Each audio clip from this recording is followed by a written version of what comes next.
Hey class, sorry, I'm recording this in kind of a bad mood because some people just don't know how to respect other people. So sorry if I seem a little upset today, but I haven't had my coffee, and certain people just don't know how to be decent human beings.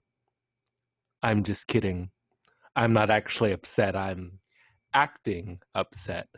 That was a short skit that I wrote for you to convey what it's like to show human aggression, to make it more relatable as a topic. You see, I'm a actor myself, and I wanted to really help you feel the aggression. Did you feel it?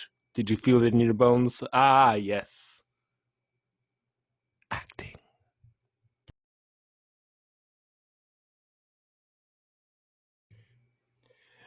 This is a cat who, as you can see, is feeling upset.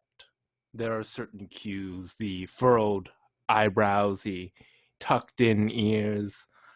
Aggression isn't just something that humans experience, it is universal. Ah, why did my phone do the sound? Why did my phone do the sound? Uh, it's a genuine, that's me genuinely feeling upset about something. I was going to cut it, but actually, I just felt genuine aggression right there. Because humans and animals all feel aggression. It's something that has helped us survive. Being aggressive with other things, let's say there's someone trying to steal my food. If I'm not aggressive, then they'll steal my food. I won't eat and I'll starve. So there is a biological root and a biological purpose to aggression, but we're talking about it from a social perspective. But also, whoever messaged me while I was in the middle of recording, I will find them and I will punch them right in the face. Gah!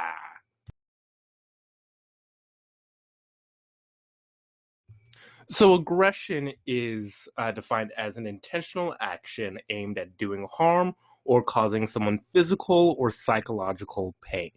So, the intentional part is the important thing. So, if I'm, gesticulating wildly while talking to somebody, as I do, I'm a very hand talky person, and somebody's walking behind me, and I talk about how crazy something is, and my hands flay to the side and I slap somebody in the face, right? That's not me acting aggressively. Now, that person who was just slapped in the face, who might grab my arm and then judo throw me, that person might be acting aggressively because they are perceiving a threat and they're trying to harm me, either because they are hurt and they're acting on that feeling of anger, or because they assume that I'm trying to attack them, and so they're trying to hurt me so that I don't hurt them. But the intentional part of aggression is very important, as also the intent to specifically do harm.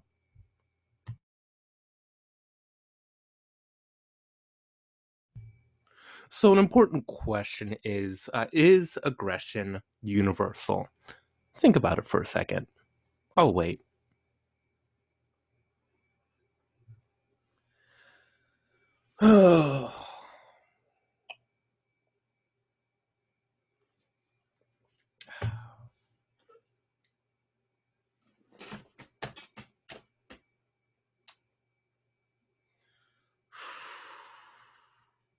Okay, what did you decide? Aggression is something, if you've been paying attention in class, you're going to guess that the answer is no, because aggression is something that, even though there are those biological roots, a lot of it is mandated by society. The types of aggression that we feel and when it's okay to be aggressive, right? So there are some societies where it's more okay to show aggression. If you think about certain like cities that are known for having like crazy bar fights during sports games, right? I feel like that's a very Boston thing. Boston students of mine, feel free to call me racist for being prejudiced against Bostonites. I'm very sorry, but you know, it's a stereotype.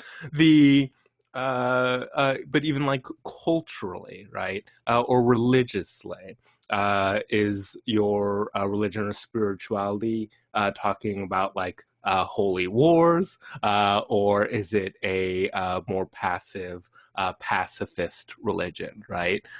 There are some, depending on your spirituality, depending on where you were born, there are lots of social factors that tell you when it's okay to be aggressive, when it's not okay to be aggressive, and the types of aggression that are okay.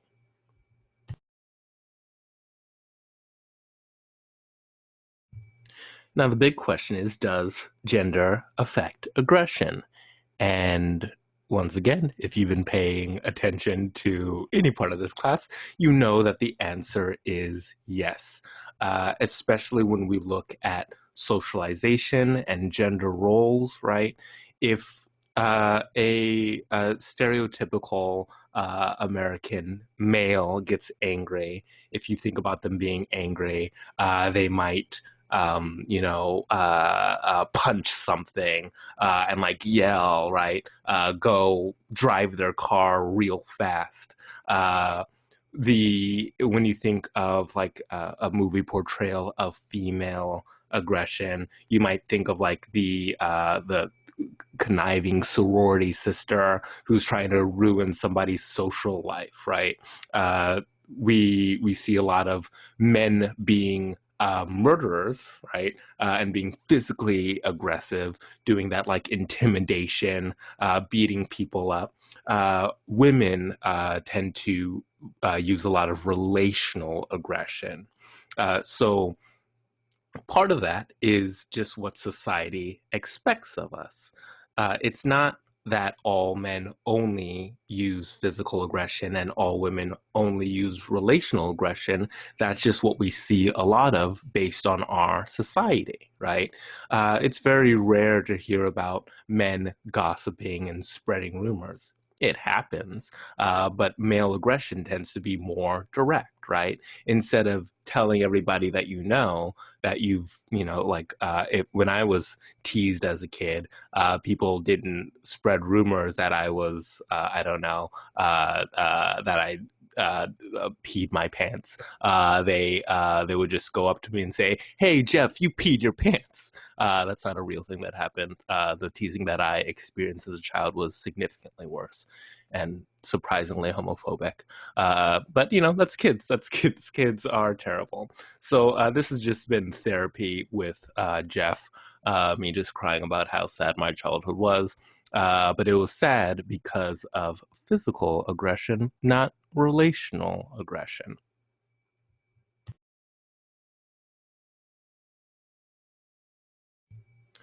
So, one of the things that we should talk about when we talk about aggression are the ideas of retaliation, overkill, and escalation. Aggression doesn't just exist in a vacuum, right? If I go and punch somebody in the face, that's an act of aggression, but it doesn't just end there. That person may choose to be aggressive towards me, right? So the there's always this, or not always, but there's often this feeling of retaliation, right? So I uh, showed this picture of Avengers not just because when I think of revenge, I think of Avengers because they're very similar terms, vengeance, right? Avenge or revenge. But there was this theme of retaliation in Avengers, right? When we're dealing with Infinity Wars and Endgame, Thanos had this plot to wipe out half the universe, and he did it. Spoiler alert! Alert! I said that weird. Alert! But then the Avengers decided to get revenge, right? They retaliated. So not only did they seek to undo what he did, but they killed him, right? And then he, in the past, found out that he was killed by them, so he retaliated and wanted to even do even more than what he had planned before. So there's this escalation. So within that, right, it never feels balanced. The We often see this in like social forms of support. So let's say you have a friend who their significant other cheated on them, and you feel angry for your friend because it doesn't feel good to be cheated on, and nobody cheats on your friend. So what do you say? I'm going to kill him. Let's go. We're going to break his kneecaps. Or if the friend's dating, it's always a guy who's cheating. That's always the example that I hear. Where it's like, yeah, we're going to break his kneecaps and rip his dick off. Right? You can say that because it's an example. If this were this is a very scientific example. So we're going to break his kneecaps and rip his dick off, right? Now, if you think about that from a logical perspective, right? Ripping somebody's body parts off or breaking their kneecaps, which I've heard is very painful, both things actually, is not the same as cheating on somebody. That is what we might consider overkill. But when we're feeling angry, we don't think about the equity, right? We don't think about balancing it out. It's never, oh, well, you cheated on me with one person, so I'm going to cheat on you with one person, and then we'll be equal, right? There's always this feeling of there has to be more done.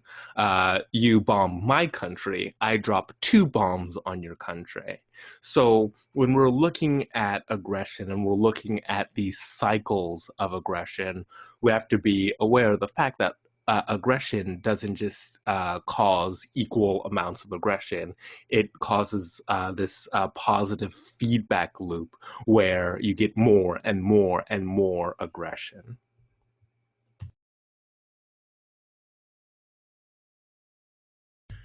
So when we're thinking about the causes of aggression, some of these might be familiar or common sense, but let's just go through some of them. So one, we have alcohol. This is the classic case of somebody goes to a bar and they have a little bit too much to drink, and they start, getting aggressive and starting fights with people. One interesting thing about alcohol is what's called the think drink effect, which is the idea that your perceptions of what's going to happen when you drink affect what actually happens when you drink. It's a little bit of a placebo effect, right? So, if I think that when I drink, I'm going to start fights with people, even though that might not be what actually would happen, because I believe that that's what would happen, I'm more likely to be aggressive when I drink. There's also the idea of pain, discomfort, and hunger, right? The more, oh, phone, I thought I silenced you. Uh, just gonna, people should know. I mean, I'm recording this at 11:34 p.m. So whoever is texting me should know that it's not the time to text. I'm sorry. Pain, discomfort, and hunger, right? So people who are, if you've ever been hangry, right, where you're so hungry that everything bothers you, right? Somebody texts you while you're recording something and you just want to yell at them and snap your phone in half. Or also, if you are in pain or uncomfortable, you have a lower tolerance for things that normally wouldn't bother you. There's also more of a global issue of heat and global warming. The hotter it is, the more likely certain things are going to happen, especially like violent crimes. Part of this is just basic common sense, which is if it's below zero and everybody's in their home because they're snowed in, you're going to see less violence in the streets, right? But the more warm weather that you have, the more people are going to be able to and want to go outside of their homes, meaning that there's more chance of people running into one another and having chances for aggressive encounters with one another. Because if you're uncomfortable because of the heat, you're going to have a shorter fuse. There's also the idea of rejection, exclusion, and taunting. And if you have ever been bullied or you've heard about any story of a kid who goes on to be a school shooter, there's the story of the lone wolf, right? People who feel excluded, people who feel ignored, they tend to act out aggressively. So that feeling of not being accepted or being teased all the time, right? At a certain point, you tease a kid long enough, and they're going to punch the bully in the face, right? Or they're going to act out aggressively towards someone else. Sometimes you see that the reason people become bullies are because they were bullied by other people. Hello, Kat. Do you not see that I'm recording right now? Just don't be a cat right now. This is the worst time. I'm sorry, guys. I am just very stressed right now. Before, when we started, I was joking about being angry, but I'm just trying to record this so you can have it, and you can take a breath, count to 5.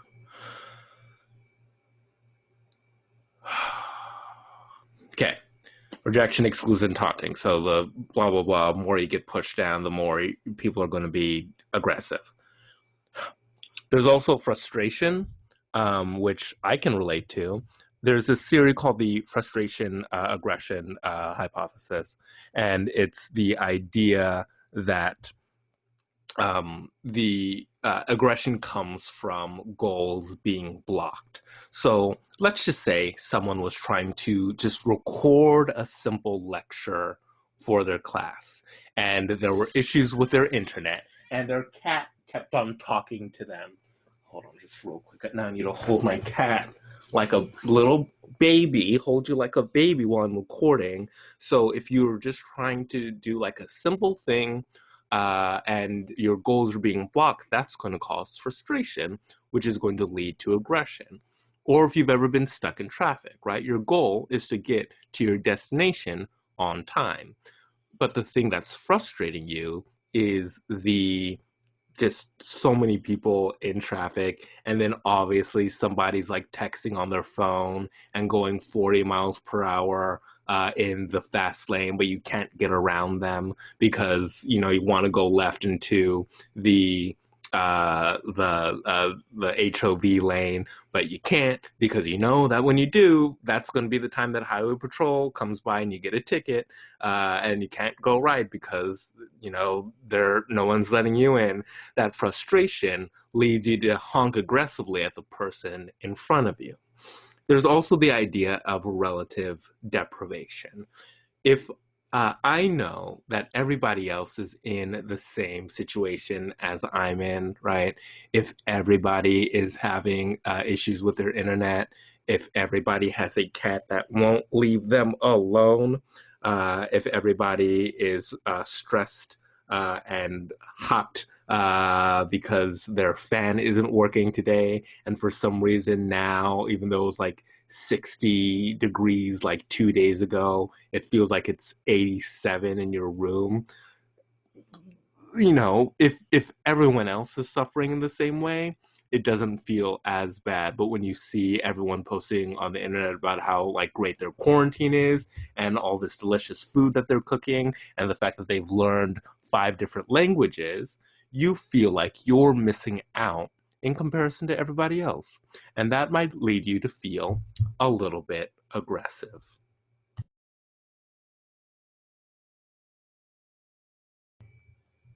Okay, guys, sorry. I was a little upset. I'm feeling calm now. The cat's under control. Had a little bit of water. Got the fan to start working. I'm feeling great. Now, one thing about aggression is that we learn how to be aggressive. We learn when to be aggressive from our parents, from our friends, from our family, from society. So, what we've seen is going to affect how we specifically behave. Also, the situation is going to affect how we feel. So, for example, there's something called the weapons effect. So, the mere presence of a weapon affects whether or not you're going to behave in an aggressive manner. So there was a study done with students who were either in a room with a weapon like a shotgun or a rifle, or people who were in a room with just like something neutral, like a tennis racket, right? Afterwards, they had to decide whether to punish a student who got like a question wrong on a test with an electric shock. And the students who were in the room with the gun were more likely to administer the shock to the other student, showing that just mere exposure to things that trigger violent thoughts or are associated with aggression, uh, that mere exposure is going to make you more likely to act in an aggressive manner. There's also the idea of de-individuation. De-individuation is when you feel like you're lost in the crowd. So, for example, if you're at a Halloween party and everybody is wearing a mask, right, and nobody can tell who you are, you might do something aggressive, right? You might, uh, I don't know, yell insults at somebody, or break a glass, or I don't know what kids do at parties nowadays. But the presence of a mask or that feeling of anonymity leads to people behaving in more aggressive ways. If you think about riots, right? If I'm just walking by a store window, I'm not going to break the glass and steal a television. But if everybody's doing it and the likelihood of me getting caught drastically decreases, then I'm more likely to do it because I'm not myself. I'm just a random person in the middle of all this chaos. So we're more likely to be aggressive when we don't feel like we have to take personal responsibility for our actions.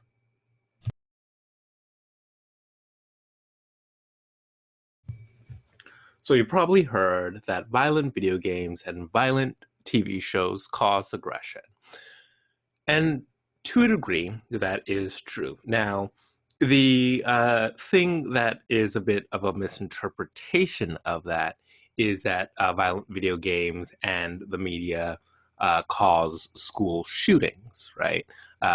Where you have like somebody who uh, plays too much Animal Crossing, and then they're like, darn it, Tom Nook, I'm so angry at you, and then they go and kill a whole bunch of students. That's not how that works. Now, the more you are exposed to, right, whether it's playing the video game or watching, Saw one too many times, or just seeing lots of examples of violence in the news, there are two things that happen. One is what's called desensitization, right? The more of it you see, the less of an effect it's going to have on you. The first time you watch The Walking Dead and you see somebody cut like a zombie's head off, you're like, oh, whoa, gross. After season 7, I knocked something down. After season 7, but I'm not angry about it. I'm not angry because I'm taking care of myself and I'm breathing, right? I've eaten, and I've made my room cooler, right? I've learned how to make myself be less aggressive. But the 7th season of The Walking Dead, you see a zombie get like thrown into one of those tree shredding things, and you're just like, oh, this is just like a normal thing, right? You're desensitized to it. So people who see a lot of violence are desensitized. People who see a lot of violence also tend to act more aggressively. So this doesn't necessarily mean the worst kinds of aggression, right? Somebody who plays a lot of shooting games isn't necessarily going to go out and shoot somebody. That's very rare, but they are more likely to, yell at somebody on the road or, get into an argument with their significant other via text message. Part of this is because of what's called the hostile attribution bias. So if you remember our affect heuristic, right, the things that we're exposed to when they affect our emotions, those affect how we perceive the rest of the world. So if I'm exposed to a lot of violence, then when I see certain behaviors, even if they're neutral behaviors, I'm going to assume hostile intent. So I'm walking down the street, somebody's texting on their phone, and they bump into me and they say, "Oh, sorry, man." I'm going to assume that they're trying to start something with me, even though they're not trying to. They were just texting. Because I've been exposed to lots of violent imagery and themes, I'm going to perceive their behavior in a negative light.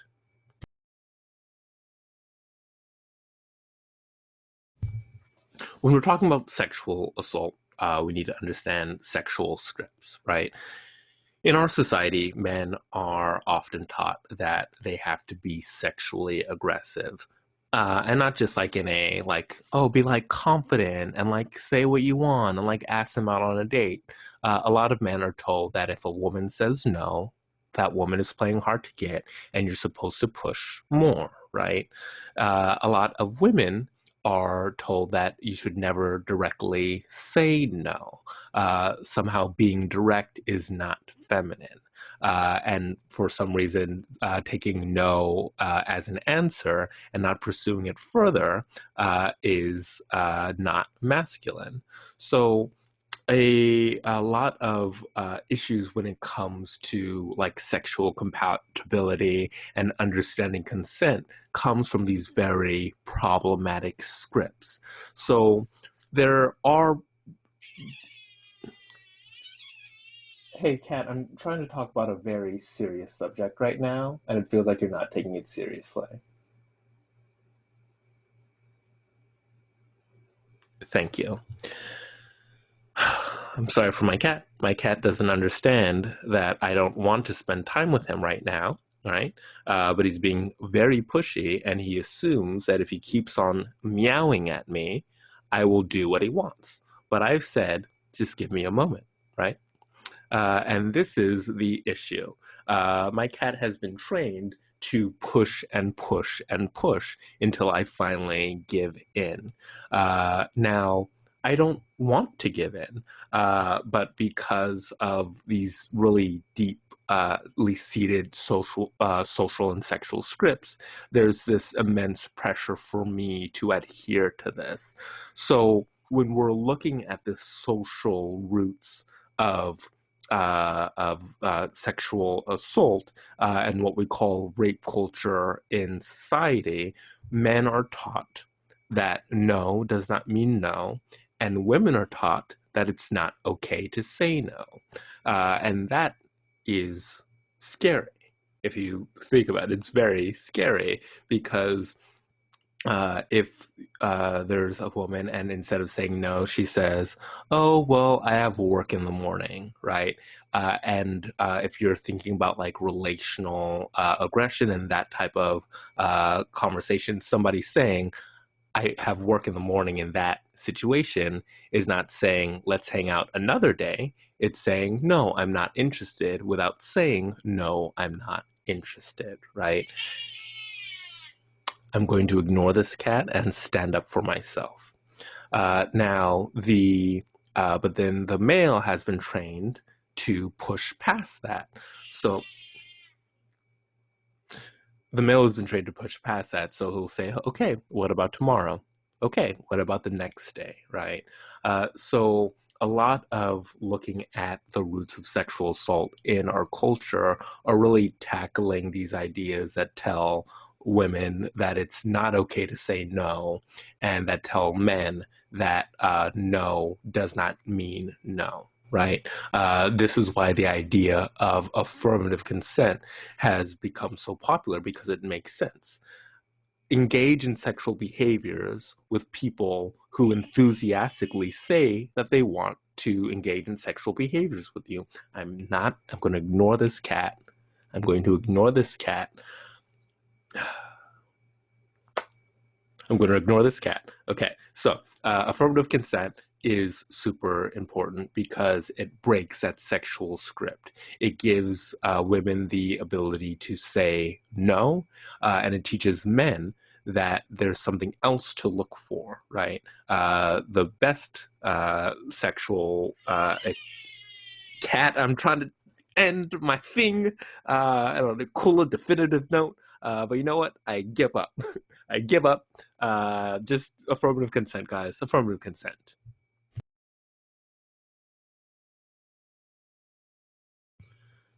Update, I am now holding my cat like a little bitty baby because he loves being held like a cutesy wootsy little bitty baby. So, when reducing violence, there are some ways that people try to use to reduce violence that don't always work. There are things that are more effective. So, let's talk about some of the things that are not super effective. One, punishment, right? So, I have a child who is misbehaving. So, I take my child, grab him by the ear, bend him over my knee, and give him a good old spanking, right? That's going to teach them. Or I show my kid a video about a kid who was being disrespectful and how that kid went to jail and ended up addicted to drugs and on the street. Uh, so I'm showing that either punishment directly or showing that people who do aggressive things end up getting punished. That doesn't always work, especially if you think about retaliation, right? Um, Children who are punished physically end up just learning that that's the only way to deal with certain issues, right? It just reinforces the idea that violence is the only answer. You can also look at rewarding alternatives to aggression, which can work, but isn't always super practical, right? One, the person has to do things that are not aggressive, and sometimes when an aggressive behavior happens, you still need to punish it. Now, one thing that you can do is provide non-aggressive models. So showing people that there are other things that they can do. So when I have two kids. I don't. This is just an example. And little Kendra always punches William when William tries to play with one of her toys. And so I tell Kendra, hey, um, look at what we can do, right? Instead of punching, we can use our words, right? So teaching children, teaching people who are being aggressive how to behave in different ways. Or if we're looking at like dating behavior, so instead of continuing to pursue somebody who shows that they're not interested, you take the L and you go, well, that person's not interested. And then you put your attention into someone else who might be interested, right? You just keep on swiping. Or you do something else, right? So put that energy into baking. So there's also the idea of building empathy. So when we think of other people as objects or just other things that are in our way, right? We're more likely to behave in an aggressive manner towards them. The person who cuts us off on the road or speeds past us is a jerk, right? But if that person has a pregnant spouse in the back seat and they're rushing to the hospital because they can't afford an ambulance because both of them just lost their jobs and they're wondering how to pay for their newborn, right? We feel for them. When if I learned that the reason my cat meows at me all the time is because he was abandoned and he lived on the street and he's afraid that I'm going to leave him on the street, then when he meows at me, I feel for him. So building empathy, teaching empathy, and changing that like perception that the other person is another, right? If we're all human beings and we're all suffering and we all have wants and needs and people that we care for, it's much harder to feel aggression towards them. Hey, Kat, I love you and I'm here for you, but also shut up. And finally, teaching altruism and mindfulness, right? The general, if you have the disposition of, I want to do nice things for other people, I want to be aware of my situation, right? Then when somebody bumps into you on the street, it's not a big issue. If somebody cuts you off on the road, it's not a big issue. If your cat keeps on meowing at you, that's just what cats do. Cats are going to be cats. So if you learn to be empathetic, if you have alternate ways to behave that aren't aggressive, right? If you're mindful, if you're altruistic, that can reduce violence significantly.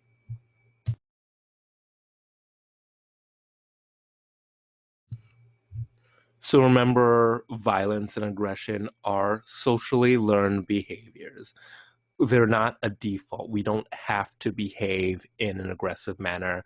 It is a very socially developed thing, but we can break out of it. We can be altruistic. We can get along with people who are different than us. If lions and bears can hang out, then we can figure it out too. Yeah, that's it. Kat, do you have anything to say? Cisco? That's a really good point. Thanks, Cisco.